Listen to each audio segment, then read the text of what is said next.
എല്ലാവർക്കും റീബോൺ രുചിയുടെ പുതിയൊരു വീഡിയോയിലേക്ക് സ്വാഗതം. അപ്പോൾ ഇന്ന് വന്നിട്ടുള്ളത് ഇപ്പോൾ ചൂടുകാലമൊക്കെ ആണല്ലോ.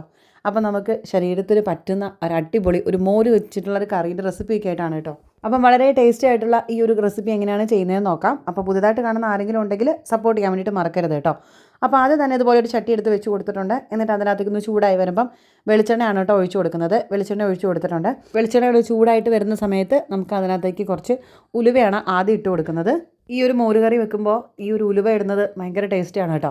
അപ്പോൾ ആ ഉലുവ ഒന്ന് നല്ലപോലെ നമുക്കിതൊന്ന് പൊട്ടി വരുന്ന സമയത്ത് ഇനി ആവശ്യത്തിനുള്ള കുറച്ച് കടുകും കൂടെ നമുക്ക് ഇതിനകത്തേക്ക് ഒന്ന് ഇട്ട് കൊടുക്കാം. അങ്ങനെ ആ ഉലുവയും കടുകും ഒക്കെ നല്ലപോലെ ഒന്ന് പൊട്ടി വരുന്ന സമയമാകുമ്പോഴത്തേക്കും നമുക്കിതിനകത്തേക്ക് കുറച്ച് നീളത്തിൽ അരിഞ്ഞിട്ടുള്ള ഒരു സവോളയാണ് എടുത്തിട്ടുള്ളത്. അതും കൂടെ നമുക്ക് ഇതുപോലെ അരിഞ്ഞതാണ്, അത് നമുക്ക് ഇതിനകത്തേക്ക് ഒന്ന് ഇട്ട് കൊടുക്കാം. എന്നിട്ട് ഇത് മൂന്നും കൂടെ കൂടിയിട്ട് നമുക്ക് നല്ലപോലെ ഒന്ന് മൂപ്പിച്ചെടുക്കണം. ആ ഒരു ഗോൾഡൻ കളറൊക്കെ ആവുന്നത് വരെ നമുക്കൊന്ന് വെയിറ്റ് ചെയ്യണം കേട്ടോ. അപ്പോൾ ഏകദേശം ഒരു 1/4 ഭാഗത്തോളം ഇതൊരു ഗോൾഡൻ കളറൊക്കെ ആവുന്ന സമയമാകുമ്പോഴത്തേക്കും നമുക്ക് ഇതിനകത്തേക്ക് കുറച്ച് കറിവേപ്പിലയും കൂടെ ഒന്ന് ഇട്ട് കൊടുക്കാം. അപ്പോൾ ആദ്യം ഒന്നും കറിവേപ്പില ഇടേണ്ട ആവശ്യമില്ല. ഏകദേശം ഇതാ ഈ ഒരു കളറൊക്കെ ആയി വരുന്ന സമയമാകുമ്പോഴത്തേക്കും നമുക്ക് ഇതിനകത്തേക്ക് കുറച്ച് കറിവേപ്പിലയും കൂടെ ഇട്ട് കൊടുക്കാം കേട്ടോ. നാടൻ കറിവേപ്പിലയാണ്, അപ്പോൾ അതുകൊണ്ട് നമുക്ക് ഇഷ്ടം പോലെ അങ്ങോട്ട് ചേർത്ത് കൊടുക്കുകയും ചെയ്യാം കേട്ടോ. നല്ല ടേസ്റ്റും കൂടി ആയിരിക്കും ഈ ഒരു കറിക്ക് കറിവേപ്പിലയൊക്കെ കൂടുതൽ ഇട്ട് കൊടുക്കുമ്പോൾ. അപ്പോൾ ആ ഒരു കറിവേപ്പിലയും കൂടി ഇട്ട് കൊടുത്തിട്ടുണ്ട്. ഇനി ഇതെല്ലാം കൂടെ കൂടിയിട്ട് നല്ല പോലെ ഒന്ന് മൂത്ത് വരട്ടെ, അതുവരെ നമുക്കൊന്ന് വെയിറ്റ് ചെയ്യാം കേട്ടോ. അപ്പോൾ ഏകദേശം ഇതാ ഈ ഒരു മൂത്ത് ഈ ഒരു ഗോൾഡൻ കളറൊക്കെ ആയി വരുന്ന സമയമാവുന്നത് വരെ നമുക്ക് വെയിറ്റ് ചെയ്യാം. ഇതായിട്ടുണ്ട്. ഇനി നമുക്ക് ഇതൊന്ന് കോരി മാറ്റിയെടുക്കാം. കാരണം ഇത് നമുക്ക് അരപ്പ് ഇതിനകത്ത് ഇടാനുള്ളതാണ്. അതുകൊണ്ട് നമുക്കിതും കൊണ്ട് മാറ്റി കൊടുക്കാം. ഇത് നമുക്ക് ലാസ്റ്റ് ഇതിനകത്തേക്ക് ചേർത്ത് കൊടുത്താൽ മാത്രം മതി കേട്ടോ. അപ്പോൾ മുഴുവനായിട്ടും ഏകദേശം ഇത് മുഴുവനായിട്ട് ഞാൻ ഇതിനകത്തേക്ക് ഒരു പ്ലേറ്റിനകത്തേക്ക് മാറ്റി കൊടുത്തിട്ടുണ്ട്. ഇനി നമുക്ക് ഇതിനകത്തേക്ക് ചേർത്ത് കൊടുക്കുന്നത് അരപ്പാണ് കേട്ടോ. ഈ അരപ്പ് എടുത്ത് വെച്ച സമയത്ത് സംഭവം ക്യാമറ ഓഫായി പോയതുകൊണ്ടാണ്. അപ്പോൾ ഞാൻ ഇതിനകത്തേക്ക് ചേർത്തിട്ടുള്ളത് തേങ്ങ എടുത്തിട്ടുണ്ട്, അതേപോലെ തന്നെ കുറച്ച് വെളുത്തുള്ളി എടുത്തിട്ടുണ്ട്, കുറച്ച് പച്ചമുളകും കുറച്ച് ജീരകവും കൂടെ കൂടിയിട്ട് അരച്ചെടുത്തതാണ്. നല്ല ഫൈനായിട്ടാണ് നമുക്കിതൊന്ന് അരച്ചെടുക്കണം. അപ്പോൾ ഞാനിപ്പം ജാറിനകത്തേക്ക് മഞ്ഞൾപ്പൊടി ഇട്ട് കൊടുക്കാതെയാണ് ഇപ്പം അരച്ചെടുത്തിട്ടുള്ളത്.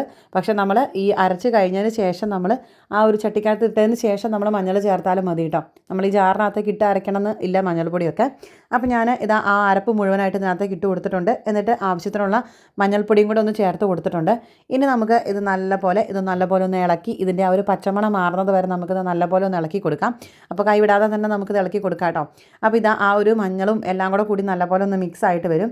അപ്പോൾ ഇത് കുറച്ച് മഞ്ഞൾ കളർ കുറവായതുകൊണ്ട് കുറച്ചും കൂടെ മഞ്ഞൾപ്പൊടി ഇതിനകത്തേക്ക് ഒന്ന് ആഡ് ചെയ്ത് കൊടുത്തിട്ടുണ്ട്. എന്നിട്ടാണ് കേട്ടോ ബാക്കിയും കൂടെ ഒന്ന് നല്ലപോലെ മിക്സ് ചെയ്തെടുത്തിട്ടുള്ളത്. ശരിക്കും പറഞ്ഞാൽ ഈ ഒരു മോരുകറിക്ക് നല്ല ടേസ്റ്റാണ് കേട്ടോ. നമ്മൾ രാവിലെയൊക്കെ ഉണ്ടാക്കിയിട്ട് വൈകുന്നേരമൊക്കെ ആകുമ്പോഴത്തേക്കാണ് കേട്ടോ ഇത് ശരിക്കും പറഞ്ഞാൽ കഴിക്കേണ്ടത്. അപ്പോൾ ആ ഒരു എല്ലാ അരപ്പിൻ്റെ ടേസ്റ്റും ആ ഒരു കറക്റ്റ് എല്ലാ ആ ഒരു ഫ്ലേവറൊക്കെ വന്ന് ഇറങ്ങി നല്ല ടേസ്റ്റി ആയിട്ടുണ്ടാവും കേട്ടോ ഈ ഒരു മോരെന്ന് പറയുന്നത്. നമ്മളിപ്പം കുറച്ച് ലൂസായിട്ടാണ് ഇരിക്കുന്നതെങ്കിലും വൈകുന്നേരമൊക്കെ ആകുമ്പോഴത്തേക്കും ഉണ്ടല്ലോ കറക്റ്റ് നല്ല തിക്കായിട്ടുള്ളൊരു കറി തന്നെ ആയിട്ട് വരും കേട്ടോ ഇത് ഈ ഒരു രീതിയിൽ ചെയ്തിട്ടുണ്ടെങ്കിൽ. അപ്പോൾ നമ്മൾ ഇതുപോലെ അരപ്പ് നല്ലപോലെ ഒന്ന് മൂത്ത് ഇതുപോലെ ഒന്ന് റെഡി ആയിട്ട് വന്നിട്ടുണ്ടേ. അപ്പോൾ നമ്മൾ ഈ ഒരു അരപ്പിനകത്തേക്ക് നമ്മളിത് ആദ്യം കുറച്ച് മാത്രം മോരൊഴിച്ച് കൊടുക്കുകയാണ്. എന്നിട്ട് നമ്മൾ ഇത് നല്ലപോലെ ഒന്ന് യോജിപ്പിച്ച് കൊടുത്തതിന് ശേഷമാണ് കേട്ടോ ബാക്കിയും കൂടെ ഒഴിക്കുന്നത്. അതാകുമ്പം ഇത് കുറച്ച് മോരൊഴിച്ച് കൊടുത്തിട്ട് ആ ഒരു അരപ്പ് അങ്ങോട്ട് മിക്സ് ചെയ്യുവാണെങ്കിൽ കട്ടയൊന്നും കെട്ടാതെ തന്നെ നമുക്ക് ഇത് മുഴുവനായിട്ട് നല്ലപോലെ ഒന്ന് മിക്സ് ചെയ്തെടുക്കാം. മൊത്തത്തോടെ ഒഴിച്ച് കൊടുത്താൽ നമുക്കിത് ഇളക്കിയെടുക്കാൻ വേണ്ടിയിട്ട് കുറച്ച് ബുദ്ധിമുട്ടായിരിക്കും കേട്ടോ. അപ്പോൾ അതുകൊണ്ട് ഇതുപോലെ ഒന്ന് ഒഴിച്ച് കൊടുത്തിട്ട് നല്ലപോലെ ഇളക്കി കൊടുത്തു. ബാക്കിയുള്ള മോരും കൂടെ ഇതിനകത്തേക്ക് മുഴുവനായിട്ട് അങ്ങോട്ട് ഒഴിച്ച് കൊടുക്കുവാണ്. എന്നിട്ട് വീണ്ടും നല്ലപോലെ ഇതൊന്ന് ഇളക്കി യോജിപ്പിച്ച് കൊടുക്കുവാണ് കേട്ടോ.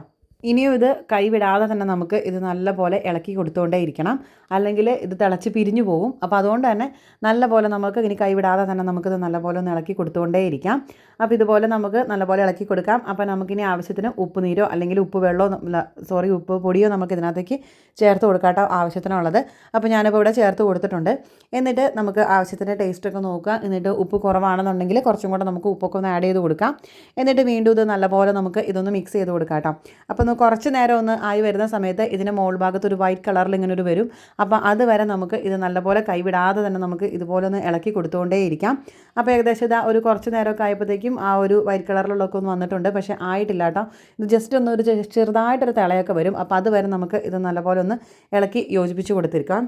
ഇനിയിപ്പം ഏകദേശം ഈ ഒരു ടൈം ആവുന്ന സമയത്ത് നമുക്കിതിനകത്തേക്ക് വറുത്ത് വെച്ചിട്ടുള്ള ഉള്ളിയും കറിവേപ്പിലയും ഉലുവയും കടുകും ഒക്കെ കൂടെയുള്ള നമ്മൾ വറുത്ത് കോരി വെച്ചിട്ടുണ്ടായിരുന്നല്ലോ, അത് നമുക്ക് ഇതിനകത്തേക്കൊന്ന് ഇട്ട് കൊടുക്കാം കേട്ടോ. എന്നിട്ട് വീണ്ടും നമുക്ക് ഇതൊന്ന് നല്ലപോലെ ഇളക്കി കൊടുത്തുകൊണ്ടേ ഇരിക്കണം. അപ്പോൾ ചെറിയ തീയിൽ മാത്രമാണ് കേട്ടോ ഇത് വെക്കാവുള്ളൂ. ഒരുപാട് ഫ്ലെയിമിൽ വെച്ചിട്ടുണ്ടെങ്കിൽ ഇതെന്തായാലും ഇത് പിരിഞ്ഞു പോകും. അപ്പോൾ ഇതുപോലെ നമുക്ക് നല്ലപോലെ ഒന്ന് ഇളക്കി യോജിപ്പിച്ച് കൊടുക്കാം. അങ്ങനെ കുറച്ച് നേരം കൂടെ കഴിഞ്ഞപ്പോഴത്തേക്കും ഇതാ നല്ലപോലെ ഇതൊന്ന് തിളച്ച് ഇതാ ചെറുതായിട്ട് തിളയൊക്കെ വരുന്നുണ്ട്. അപ്പം ഈ ഒരു സമയം ആകുമ്പോഴത്തേക്കും നമുക്ക് അടുപ്പിൽ നിന്ന് ഇറക്കി വെച്ച് കൊടുക്കാം. എന്നിട്ട് നമ്മൾ ഇറക്കി വെച്ച് കൊടുത്തിട്ടുണ്ടെങ്കിലും നമുക്കിത് ഇളക്കിക്കൊണ്ടേ ഇരിക്കണം. അല്ലെങ്കിൽ കുറച്ച് നേരത്തേക്ക് ഇളക്കിയിട്ടില്ലെങ്കിൽ ഇത് പിരിഞ്ഞു പോകും കേട്ടോ. അപ്പോൾ അതുകൊണ്ട് നമുക്കിത് നല്ലപോലെ ഇങ്ങനെ ഇളക്കി കൊടുത്തുകൊണ്ടേ ഇരിക്കാം. ചെറുതായിട്ടൊന്ന് ചൂട് പോകുന്നത് വരെ നമുക്ക് ഇളക്കി കൊടുക്കാം കേട്ടോ. അല്ലെങ്കിൽ എല്ലാം കൂടെ നമുക്ക് പിരിഞ്ഞു പോവുകയും ചെയ്യും. അപ്പോൾ ഇപ്പം നോക്കുമ്പോൾ കുറച്ച് ലൂസായിട്ടായിരിക്കും, പക്ഷേ തണുക്കുന്ന സമയത്ത് നല്ല തിക്കായിട്ടുള്ളൊരു മോരുകറീൻ്റെ തന്നെ ആയിട്ടോ നമുക്കിത് വരുന്നത്. അപ്പോൾ എന്തായാലും നിങ്ങൾ ഈ രീതിയിലൊന്ന് ട്രൈ ചെയ്ത് നോക്കാൻ വേണ്ടിയിട്ട് മറക്കരുത്. ഇതിൻ്റെ അഭിപ്രായം പറയാൻ വേണ്ടിയിട്ട് മറക്കരുത് കേട്ടോ. പുതിയൊരു റെസിപ്പി ആയിട്ട് നമുക്ക് അടുത്ത് തന്നെ കാണാം. Thanks for watching. ബൈ.